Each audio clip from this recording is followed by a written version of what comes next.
आणि मुंबई महापालिका निवडणुकीच्या तोंडावर दादर पश्चिम परिसरातल्या सेनापती बापट मार्गावरच्या अनधिकृत मच्छी मार्केटला स्थानिक रहिवाशांनी कडाडून विरोध केलाय।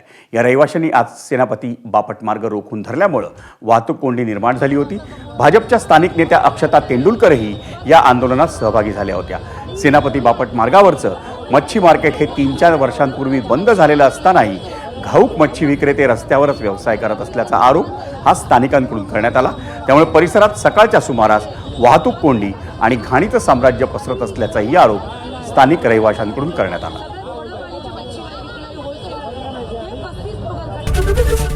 एबीपी माझा, उघडा डोळे बघा नीट।